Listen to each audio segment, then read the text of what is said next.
ಸುಷ್ಮಿತಾ.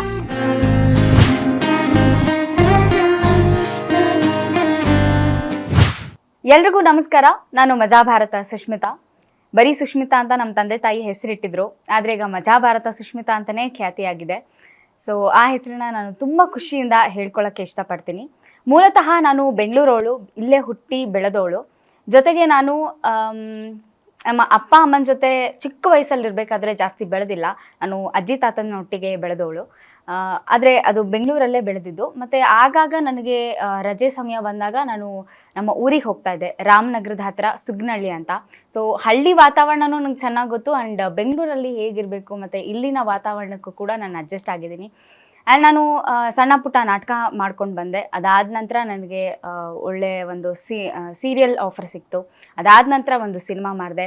ಅದಾದ ನಂತರ ನನಗೆ ಮಜಾ ಭಾರತ ಆಫರ್ ಸಿಕ್ತು. ಅದಾದಮೇಲೆ ಭಾಳಷ್ಟು ಆಫರ್ಗಳು ಬರ್ತಾನೇ ಇದೆ, ಆ್ಯಂಡ್ ಅದಕ್ಕೆ ನಾನು ಭಾಳ ಖುಷಿ ಪಡ್ತೀನಿ. ಇದು ನನ್ನ ಕಿರುಪರಿಚಯ. ನಮ್ಮ ತಂದೆಯವರು ಓನ್ ಬಿಸ್ನೆಸ್ ಮಾಡ್ತಿದ್ರು, ಮಾರ್ಕೆಟ್ ರಿಸರ್ಚ್ ಅಂತ. ನನ್ನ ತಾಯಿ ಮನೇಲೇ ಪೇಯ್ನ್ ಗೆಸ್ಟ್ ಮಾಡ್ತಾರೆ. ಅದು ಹುಡುಗಿರಿಗೆ ಅಂದರೆ ಬೇರೆ ಬೇರೆ ಊರುಗಳಿಂದ ಬಂದವ್ರಿಗೆ ರೂಮ್ಸ್ ಅಂದರೆ ಸ್ಥಳವನ್ನು ನೇಮಿಸೋದು. ಸೊ PG ಮಾಡ್ತಿದ್ರು. ಅಟ್ ಪ್ರೆಸೆಂಟ್ ಈಗ ಪಾಲಿಟಿಕ್ಸಲ್ಲಿದ್ದಾರೆ ಇಬ್ಬರು ಕೂಡ.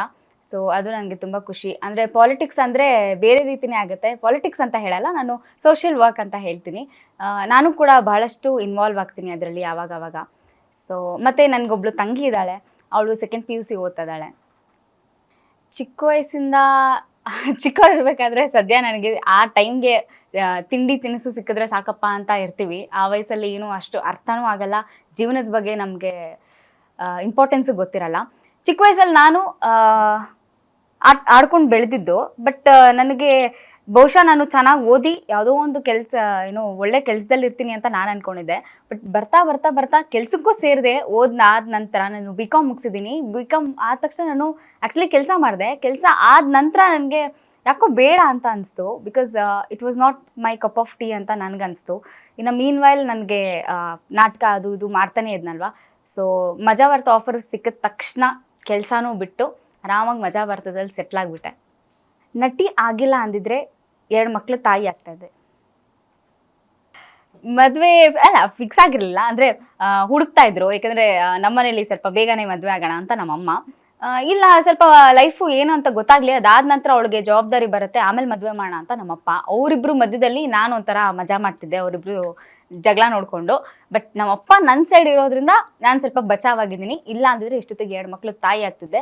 ನಿಮ್ಗೆ ಯಾರಿಗೂ ನಾನು ಏನು ಈ ಬದುಕಿದ್ದೀನ ಅಂತಲೂ ನಿಮ್ಗೆ ಗೊತ್ತಾಗ್ತಿರ್ಲಿಲ್ಲ ಅನಿಸುತ್ತೆ. ಹಾಸ್ಯ ಘಟನೆ, ಜೀವನ ಅನ್ನೋದೇ ಒಂದು ದೊಡ್ಡ ಹಾಸ್ಯ ಆಗಿಬಿಟ್ಟಿದೆ ಸರ್.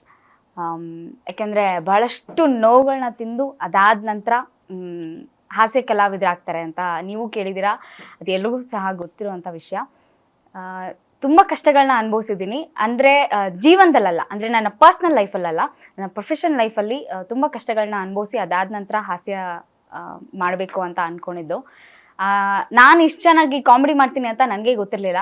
ಸಡನ್ನಾಗಿ ಎಲ್ಲ ಹುಟ್ಕೊಂಡು ಬಂದಂಥದ್ದು.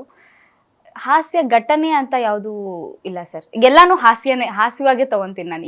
ಈಗಂತೂ ಕೇಳಲೇಬೇಡಿ, ಎಲ್ಲನೂ ಕಾಮಿಡಿಯಾಗೆ ತೊಗೋತೀನಿ. ಸೀರಿಯಸ್ನೆಸ್ ಅನ್ನೋದು ನನಗೆ ಒಂದು ಚೂರು ಇಲ್ಲ. ಅದಕ್ಕೆ ನಮ್ಮ ಮನೇಲಿ ಯಾವಾಗಲೂ ಬೈತಿರ್ತಾರೆ. ನಾನು ಬಹುಶಃ 18ನೇ ವಯಸ್ಸಲ್ಲಿರಬೇಕಾದ್ರೆ ನನಗೆ ಒಂದು ಸ್ಕಿನ್ ಪ್ರಾಬ್ಲಮ್ ಬಂದಿತ್ತು. ಆಗ ನನಗೆ ಒಬ್ರನ್ನ ಫೇಸ್ ಮಾಡೋಕ್ಕೆ ನಂಗೆ ಗೊತ್ತಾಗ್ತಿರ್ಲಿಲ್ಲ. ಅಂದರೆ ಅಲರ್ಜೀಸ್ ಆಗ್ತಿತ್ತು, ಮತ್ತು ಮುಖ ಕಪ್ಪು ಕಾಣಿಸ್ತಿತ್ತು, ಆಮೇಲೆ ಬೇಗ ಟ್ಯಾನ್ ಆಗ್ತಿದ್ದೆ, ಇದೆಲ್ಲ ಇರ್ತಿತ್ತು. ಆಗ ಒಬ್ಬರು ನೀವು ಬಹುಶಃ ಈ ಫೀಲ್ಡಲ್ಲಿ ಇರೋಕ್ಕಾಗಲ್ಲ ಅಂತ ಅನಿಸುತ್ತೆ, ಯಾಕೆಂದರೆ ತುಂಬ ಗ್ಲ್ಯಾಮರಸ್ ವರ್ಲ್ಡಲ್ಲಿ ಇರೋದು ನಾವು, ಸೊ ನಿಮಗಿದು ಸೂಟ್ ಆಗಲ್ಲ ಅನಿಸುತ್ತೆ ಅಂತ ಹೇಳಿದರು. ಆಗ ನನಗೆ ಹೌದಾ ಹಿಂಗ ಅಂತ ನಕ್ಕೊಂಡು ಬಂದಿದ್ದೆ ಮನೆಗೆ. ಬಟ್ ಆ ಟೈಮಲ್ಲಿ ನಾನು ನಕ್ಕಿದ್ದೆ. ಬಟ್ ಮನೆಗೆ ಬಂದಮೇಲೆ ನಾನು ತುಂಬ ಯೋಚನೆ ಮಾಡಿದೆ, ಹೌದಾ ಗ್ಲ್ಯಾಮರಸ್ ವರ್ಲ್ಡಾ, ಹಾಗಾದರೆ ಇದು ನನಗೆ ಸೂಟ್ ಆಗಲ್ಲ ಅನಿಸುತ್ತೆ ಅಂತ ಅಂದ್ಕೊಂಡೆ. ಬಟ್ ಆ್ಯಕ್ಟಿಂಗ್ ಎಲ್ಲ ಪರ್ಫಾರ್ಮೆನ್ಸ್ ಎಲ್ಲ ಮಾಡಿದಾಗ ಅಥವಾ ಆಡಿಷನ್ಸ್ ಕೊಟ್ಟಾಗ ವಾವ್ ಅಲ್ಟಿಮೇಟ್ ಅದು ಇದು ಅಂತೆಲ್ಲ ಜೋರಾಗೆಲ್ಲ ಚಪ್ಪಾಳೆ ಹೊಡಿತಿದ್ರು. ಆದರೆ ಯಾವುದೋ ಒಂದು ಪರ್ಟಿಕ್ಯುಲರ್ ಆಫರ್ ನಂಗೆ ಇದು ಬೇಕು ಅಂತ ಕೇಳಿದಾಗ, ಅಥವಾ ಇದಕ್ಕೆ ಪಕ್ಕ ನಾನು ಸೆಲೆಕ್ಟ್ ಆಗಿಬಿಟ್ಟಿದ್ದೀನಿ ಅಂತ ನಾನು ಅಂದ್ಕೊಂಡಾಗ ಅದು ನನಗೆ ಸಿಗ್ತಾ ಇರಲಿಲ್ಲ. ಒಂದೊಂದು ಸತಿ ನೆನೆಸ್ಕೊಂಡು ನಗ್ತೀನಿ ಅದಕ್ಕೆ. ಯಾಕೆಂದರೆ ಇವತ್ತು ಕೂಡ ಒಂದೊಂದು ಸತಿ ಟ್ಯಾನ್ ಆದಾಗ ಅಥವಾ ಇದಾದಾಗ ಮೇಕಪ್ ಹಾಕಿ ಪ್ಯಾಚ್ ಮಾಡ್ತಾರೆ ಹೊರತು ಮೇಡಮ್ ನೀವು ಆಗಲ್ಲ ಮೇಡಮ್ ಅಂತ ಯಾವತ್ತೂ ಆಚೆ ಕಳಿಸ್ದವರೇ ಅಲ್ಲ. ಸೊ ಆಗಿಂದಕ್ಕೂ ಈಗಿಂದಕ್ಕೂ ಭಾಳಷ್ಟು ವ್ಯತ್ಯಾಸ ಇದೆ. ಆ ಮೈಂಡ್ ಮೆಚುರಿಟಿ ಅಂತ ಏನು ಹೇಳ್ತೀವಲ್ಲ, ಅದು ನನಗೆ ನೆನೆಸ್ಕೊಂಡಾಗೆಲ್ಲ ನಗು ಬರುತ್ತೆ. ಒಂದು ಫೇಸ್ ವ್ಯಾಲ್ಯೂ ಅಂತ ಏನು ಹೇಳ್ತೀವಲ್ಲ, ಅದು ಬರೀ ಫೇಸ್ ವ್ಯಾಲ್ಯೂ ಅಂದ ತಕ್ಷಣ ಏನು ಬರೀ ಫೇಸಿಂದ ಬರುತ್ತಾ ಅಥವಾ ನಮ್ಮ ಟ್ಯಾಲೆಂಟಿಂದ ಬರುತ್ತಾ ಅಂತ ನಾನು ಯಾವಾಗಲೂ ಯೋಚನೆ ಮಾಡ್ತೀನಿ. ಆ ಸ್ಟುಪಿಡಿಟಿ ಇದೆಯಲ್ಲ, ಲೈಕ್ ನೀವು ಕಪ್ಪಿದ್ದೀರಾ ಅಂತ ಆಗಿರ್ಬೋದು, ಅಥವಾ ನಿಮಗೆ ಏನೋ ಒಂದು ಡಿಸೀಸ್ ಇದೆ, ನಿಮ್ಮ ಫೇಸ್ ಅಷ್ಟು ಚೆನ್ನಾಗಿ ಕಾಣಿಸ್ತಿಲ್ಲ ಅಂತ ಆಗಿರ್ಬೋದು. ಇದು ಒಂದು ಕಾರಣನ ಒಬ್ಬ ಕಲಾವಿದನ್ನ ದೂರ ತಳ್ಳೋದಕ್ಕೆ ಅಂತ ನಾನು ಇವತ್ತಿಗೂ ನೆನೆಸ್ಕೊಂಡು ನಗ್ತೀನಿ. ಆ್ಯಕ್ಚುಲಿ ನನಗೆ ಕಾಮಿಡಿ ಮಾಡೋಕ್ಕೆ ಬರ್ತಿರ್ಲಿಲ್ಲ. ಫಸ್ಟು ನಾನು ಮಾಡಿದ್ದು ಎಮೋಷ್ನಲ್ ಸೀನ್. ನಾನು ಅಮ್ಮ ಐ ಲವ್ ಯು ಸಿನಿಮಾದಲ್ಲಿ ನನಗೆ ತುಂಬ ಹಿಂದೆ ನನಗೆ ಆಡಿಷನ್ ಮಾಡಿ ಅದನ್ನು ಸ್ಟೇ ಆಗಿ ಇಟ್ಟಿದ್ರು. ಸಿನಿಮಾ ಶುರು ಆದ ನಂತರ ತಗೊಳ್ಳೋಣ ಇವ್ರನ್ನ ಅಂತ. ನಾನಾಗ ತುಂಬ ಅದ್ಭುತವಾಗಿ ಆ್ಯಕ್ಟ್ ಮಾಡಿದ್ದೆ. ನನಗೆ ಸೆಲ್ಫ್ ಸ್ಯಾಟಿಸ್ಫ್ಯಾಕ್ಷನ್ ಇತ್ತು. ನಾನು ಅಳೋ ರೋಲ್ನ ಇಷ್ಟು ಚೆನ್ನಾಗಿ ಮಾಡ್ತೀನಾ ಅಂತ ನನಗೇ ಗೊತ್ತಿರಲಿಲ್ಲ. ಚೆನ್ನಾಗಿ ಬಂದಿತ್ತು. ಬಟ್ ಅದಾದಮೇಲೆ ನನಗೆ ಏನೋ ಯಾವುದೋ ಒಂದು ಕಾಮಿಡಿ ನಾಟಕ ಸಿಕ್ತು ನನಗೆ, ಕರಡಿಪುರ ಸರ್ಕಸ್ ಕಂಪನಿ ಅಂತ. ಅದರಲ್ಲಿ ಕನ್ನಿಂಗ್ ಇರೋವಂಥ ಕ್ಯಾರೆಕ್ಟರ್ ಜೊತೆಗೆ ಕಾಮಿಡಿ ನಗಿಸ್ಬೇಕು. ಸ್ಟೇಜ್ ಮೇಲೆ ನಾನು ಹೋದಾಗ ನನ್ನ ಡೈಲಾಗು ಹೇಳ್ಕೊಟ್ಟಿದ್ದನ್ನು ಹೇಳ್ತಿದ್ದಾಳೆ ಅನ್ನೋ ಥರನೇ ಇತ್ತು ಹೊರತು ಯಾರೂ ನಗ್ತಿರ್ಲಿಲ್ಲ. ಅಷ್ಟು ಬೇಜಾರಾಗಿತ್ತು ನನಗೆ. ಬೇರೆ ಎಲ್ಲ ಡೈಲಾಗ್ಸ್ಗೂ ಪಂಚಸ್ಗೂ ನಗ್ತಾ ಇದ್ದಾರೆ, ನನಗೆ ಯಾಕೆ ನಗ್ತಿಲ್ಲ ಅಂತ ನಾನು ತುಂಬ ಯೋಚನೆ ಮಾಡ್ತಿದ್ದೆ. ನನಗೆ ಆ್ಯಕ್ಚುಲಿ ಕಾಮಿಡಿ ಮಾಡೋಕ್ಕೆ ಬರಲ್ಲ. ಬಟ್ ಆಮೇಲೆ ಮಜಾ ಭಾರತಕ್ಕೆ ಬಂದಮೇಲೆ ಟ್ರೈನ್ ಮಾಡಿ ಬೈಸ್ಕೊಂಡು ಆಮೇಲೆ ಬೇರೆಯವ್ರಿಗೆ ಚಾನ್ಸ್ ಇರ್ತಿತ್ತು. ನನ್ನ ಸೈಡಲ್ಲಿ ಕೂರಿಸ್ತಾ ಇದ್ರು, ಇಲ್ಲ ನೀನು ನೋಡು ಫಸ್ಟು ಅವ್ರು ಹೆಂಗೆ ಮಾಡ್ತಾರೆ ನೋಡ್ಕೊ, ಅದಾದಮೇಲೆ ನಿನಗೆ ಗೊತ್ತಾಗುತ್ತೆ ಅಂತ. ಎಷ್ಟೋ ತಿಂಗಳು ನಾನು ಕೆಲಸ ಇಲ್ಲದೆ ಮಜಾ ಭಾರತದಲ್ಲಿ ಸುಮ್ಮನೆ ಕೂತಿದ್ದೆ. ಆಮೇಲೆ ನಮ್ಮ ಹುಡುಗರು ಯಾರ್ಯಾರಿದ್ದಾರೆ ಬೇರೆ ಕಂಟೆಸ್ಟೆಂಟ್ಸ್, ಅವ್ರಿಗೆಲ್ಲ ಕಾಫಿ ಟೀನ ಕೊಡ್ತಾ ಇದ್ದೆ.